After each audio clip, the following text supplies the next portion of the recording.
Hola queridos amigos, muy buenos días para cada uno de ustedes. Muchas gracias por acompañarnos como cada día lo tratamos de hacer. Gracias por estar del otro lado con sus pantallas. Gracias por aguantarnos en estos capítulos tan complejos que son casi de media hora los mensajes. Gracias por la paciencia.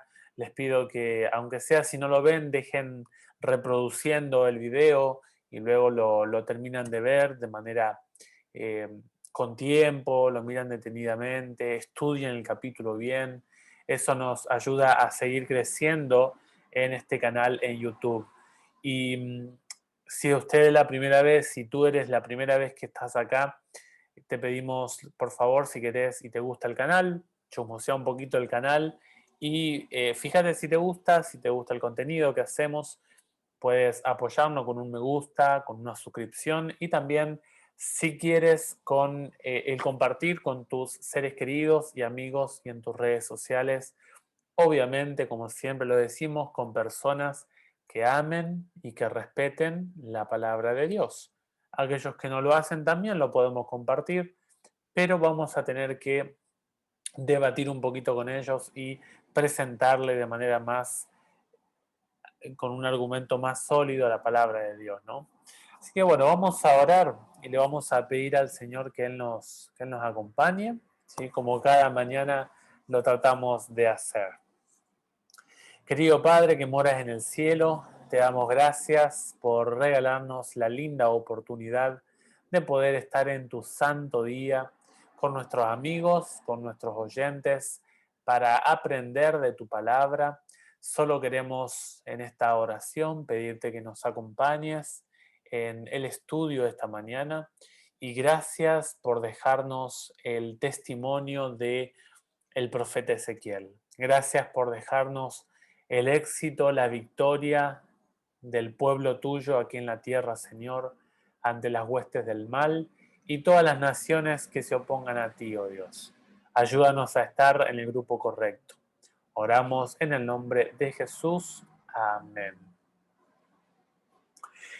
Continuamos con la profecía de Gog y Magog, sería la parte 2. Ayer vimos el capítulo 38 y hablamos de algunas cosas. Si usted no vio el video, le podemos recomendar que usted lo vea, que lo pueda mirar, porque le va a ayudar mucho.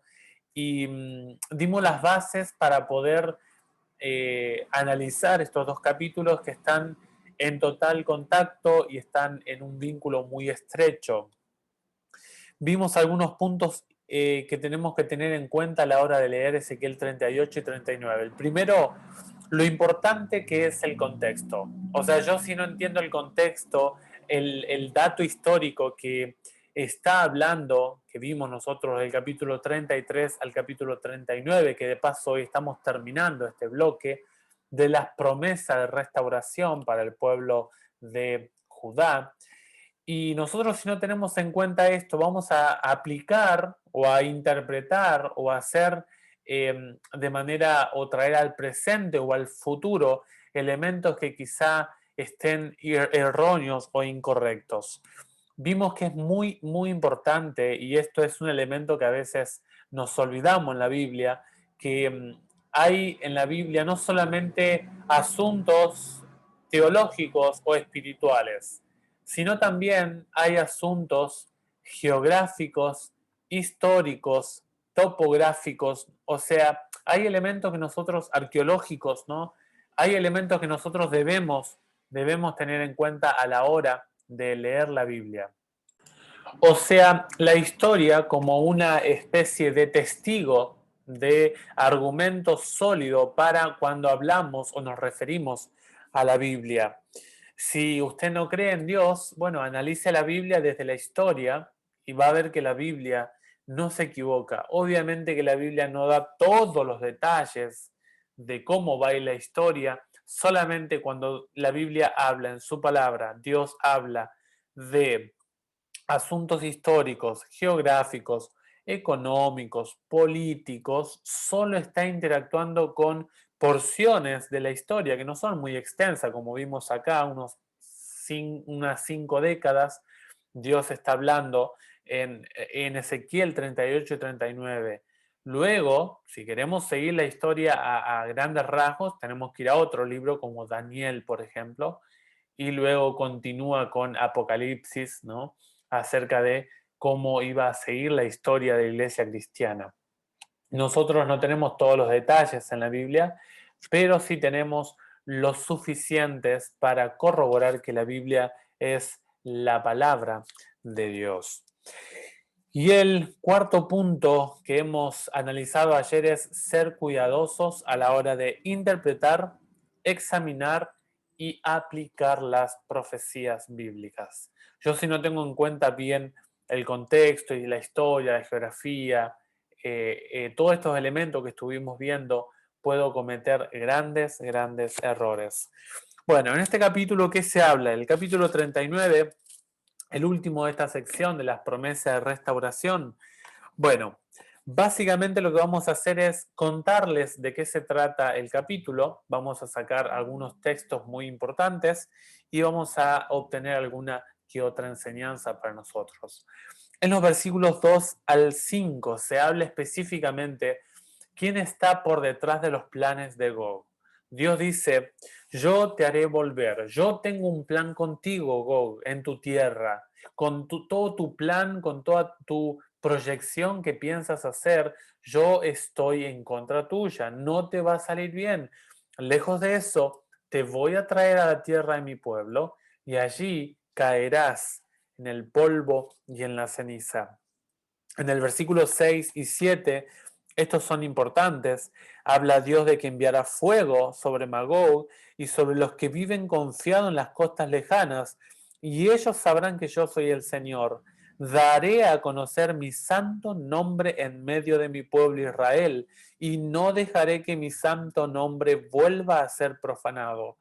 Así sabrán las naciones que yo, el Señor, perdón, yo soy el Señor, el Santo de Israel. O sea, lo que nos está diciendo aquí la Biblia es que el proyecto que Dios tenía con la destrucción de Gog no era disfrutar de la caída de Gog en sí misma, sino que Dios iba a emplear este fracaso, esta debilidad de Gog para dar un testimonio acerca de quién era Dios con el pueblo de Israel.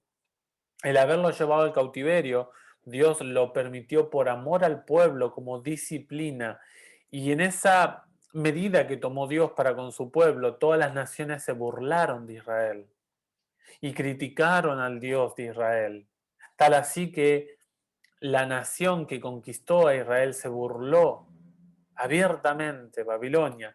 Tal es así, se burló del pueblo de Israel, ¿no? Tal es así que se toma la figura de Babilonia y se la aplica a nivel espiritual en el futuro, en el libro de Apocalipsis, en nuestro presente hoy. En los versículos 9 y 10 se presenta el enorme botín que se iba a obtener de la caída de Gog. En los versículos 11 al 16 se habla específicamente de qué iba a pasar cuando los soldados de Gog cayeran. Todas estas naciones, todo este cúmulo, este equipo nacional e internacional que se iba a levantar en oposición al pueblo de Dios, iban a ser los enemigos del pueblo de Dios, cuando cayeran, ¿qué iba a pasar con ellos? Dios dice, tengo un sepulcro, tú piensas conquistar Israel, pero cuando vayas cerca de mi pueblo, lo único que tengo para ti es un mausoleo, una tumba allí, en el valle de Abarim, al este del mar, que cierra el camino a los que pasan. Y en el versículo 12 dice, el pueblo de Israel los enterrará durante 7 meses a fin de purificar el país. Y habla acerca de los cuerpos, acerca de los huesos que estén secos por allí, los sepultureros irían dejando el testimonio vivo por medio de estas tumbas. Dice, el enterrarlos será un honor para ellos, porque Dios se manifestará como el que da la victoria a su pueblo. Los versículos 17 al 20 se describe el alcance de esta matanza. O sea, se habla de lo mismo, pero con diferente figura. ¿Cuál es la figura? La figura es muy interesante que se emplea esta figura en otros pasajes, como por ejemplo Isaías 34:6, también Jeremías 46:10, y se toman estas figuras de los sacrificios para hacer un simbolismo de la destrucción, de la demolición completa de un imperio o de una coalición, como ocurrió aquí con Gog en su tierra de Magog, todas estas naciones que hablamos ayer. Y finalmente se toma esta figura de estos versículos, de el beber sangre, el quedarse ebrio de la sangre de ellos, de toda la mortandad que hubo. Son figuras poéticas que la toma el apóstol y profeta Juan en Apocalipsis 19, 17 y 18. Allí lo pueden ustedes leer. Ahora, en los versículos 21 al 29 finaliza el capítulo, finaliza o comienza la segunda sección que da por culminada la profecía de las promesas de restauración para su pueblo Israel. Y aquí termina con una de las partes más bonitas de esta porción que estamos viendo de Ezequiel. Son promesas ricas, exclusivas, valiosas, dignas de valorar para el pueblo de Israel. Y estas promesas son condicionales. Eso no se olvida leer esto. ¿Qué significa esto? Significa de que el pueblo recibió una segunda oportunidad luego del cautiverio. El pueblo de Israel desaprovechó esa segunda oportunidad y Dios, cuando el pueblo de Judá, el judío, los hebreos rechazaron al Mesías, Jesús ahora entabla una nueva era y es la era de la cristiandad. La iglesia cristiana ocupó el hueco dejado, el espacio ausente que dejó el judaísmo. Nosotros vemos de que esta victoria sobre las naciones que se presenta en Ezequiel 39 no es la promesa ya manifiesta luego inmediatamente de la victoria de las naciones aquí de Gog en su tierra de Magog y todas las naciones que estamos viendo, no es que ocurra inmediatamente luego de esa victoria el cielo nuevo y la tierra nueva, sino de que esta victoria es la antesala que va, por un lado, a fortalecer la fe de Israel y por el otro va a ser un testimonio vivo para las demás naciones para que se aferren al Dios de Israel. El versículo 22 confirma lo que les estoy diciendo. Dice el versículo 22, y el pueblo de Israel sabrá de ese día en adelante que yo soy el Señor, su Dios. ¿Cuál es ese día en adelante? El día que llegue a la culminación de los días de Gog. Como decíamos ayer, bueno, no leímos este punto, es importante y esto los dispensacionalistas, la rama evangélica que habla acerca del futurismo, habla y toma el versículo 16 del capítulo de ayer, 38, y dice, esto sucederá al cabo de mucho tiempo, al fin de muchos años, dice algunas versiones.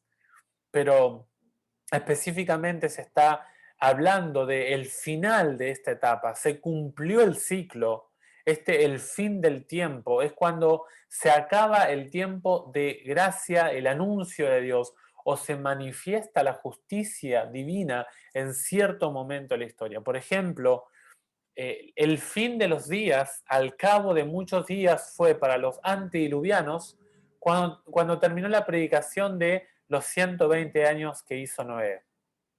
O sea, el fin del tiempo, al cabo del fin del tiempo, el fin de mucho tiempo fue cuando el arca fue cerrado. O sea que esta frase, el versículo 16 del capítulo de ayer, 38, habla de que culmina este día, en este momento, cuando pase esto, como dice Ezequiel 39, 22, y el pueblo de Israel sabrá de ese día en adelante, o sea, la caída de Gog ahora va a fortalecer y va a impulsar la fe, la confianza del pueblo en Dios dice, sabrá que yo soy el Señor su Dios. Primeramente, la caída de Gog fortalece a Israel. Y luego, dice el versículo 23, las naciones sabrán que la casa de Israel fue al exilio por sus propias culpas, porque ellos se rebelaron contra mí. Noten ustedes que aquí Dios, en estos versículos 23 y 24, Dios ahora va a decir que con este evento de la caída de Gog, las naciones van a saber de que Dios, el Dios de Israel, no es que estaba dormido o que es menor o que es más débil que los demás dioses, sino que el pueblo fue al cautiverio porque se dio en su vida pecaminosa, se entregó a la impiedad, a la inmoralidad. Entonces, dice Dios allí, en los versículos 23 y 24, yo les oculté mi rostro, lo mandé al cautiverio, en mi ira, en mis celos, pero, dice el versículo 25, ahora voy a cambiar la suerte de Jacob, tendré compasión de toda la casa de Israel y me mostraré celoso de mi santo nombre. Ellos olvidarán su vergüenza, o sea, su ignominia, y todas las rebeldías que cometieron contra mí cuando habiten seguros en su propio suelo, sin que nada los perturbe. Cuando yo haga volver entre los pueblos y los congregue lejos de los países sus enemigos, manifestaré mi santidad por medio de ellos a la vista de naciones numerosas.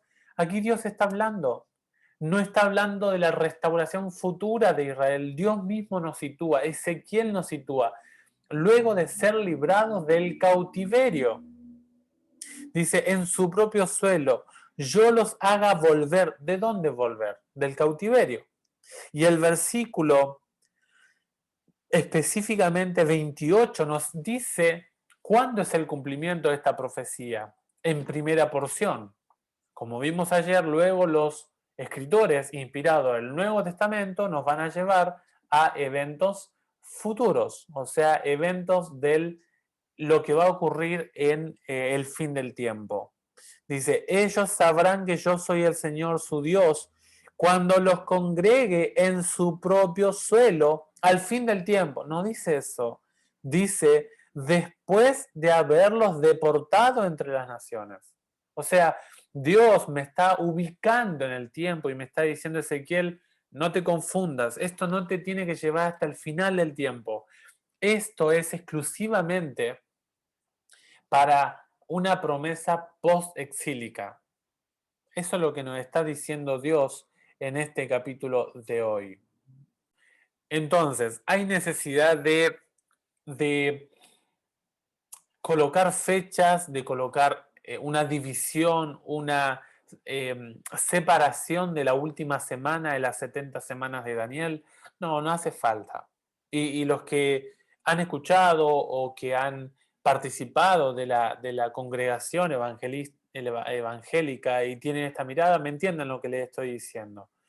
La última semana se separa en el reloj profético de Dios, viene el rapto secreto, la iglesia es raptada, ¿no? Y viene la gran tribulación, viene el anticristo dentro de el pueblo de Israel para los judíos, ¿no? Y allí viene todo el caos, luego los 3 años y medio, la segunda mitad de la semana, viene la persecución al pueblo judío, y ellos van a pasar por la gran tribulación. La iglesia cristiana no, no, eso no es así. No se rompe las 70 semanas, no hay ninguna división, son los 490 años exclusivamente para el pueblo hebreo, que hasta el Mesías, hasta que fue ungido el Mesías, la última semana es muy importante porque están los eventos de, bueno, el bautismo de Cristo, la cruz y el fin del tiempo de gracia para el pueblo hebreo. Por eso Dios le dijo a Daniel, las 70 semanas son determinadas para tu pueblo, oh Daniel. O sea, tienen relación exclusivamente con el pueblo hebreo. O sea, no hay necesidad de manipular datos, fechas. Lo que hacen la mala administración dispensacionalista, y lo digo con mucho respeto, no estoy ofendiendo a la rama que pertenece a esta manera de ver las profecías. Lo que hacen ellos es cortar la Biblia en pedazos y de cada uno de esos pedazos toman ciertos pasajes y los acomodan de tal manera que encaje con esos proceso de tiempo, esas diferentes dispensaciones o las diferentes distribuciones del Evangelio a medida que fue transcurriendo la historia. Por eso hay muchísima confusión en esta línea y toman pasaje de los profetas, de las 70 semanas y la rompen y la mezclan con Apocalipsis y hacen una especie de ensalada teológica que es difícil de descifrar, ¿no? Por eso, tenga cuidado cuando mira la Biblia, cuando la estudia, que estos pequeños estudios que hacemos sean de bien para usted, para mí, para todo lo que escuchemos. Que el Señor les bendiga ricamente. Nos vemos en el próximo videíto. Gracias por acompañarnos y será hasta el próximo encuentro. Que Dios les bendiga ricamente. Que tengan muy feliz sábado hoy.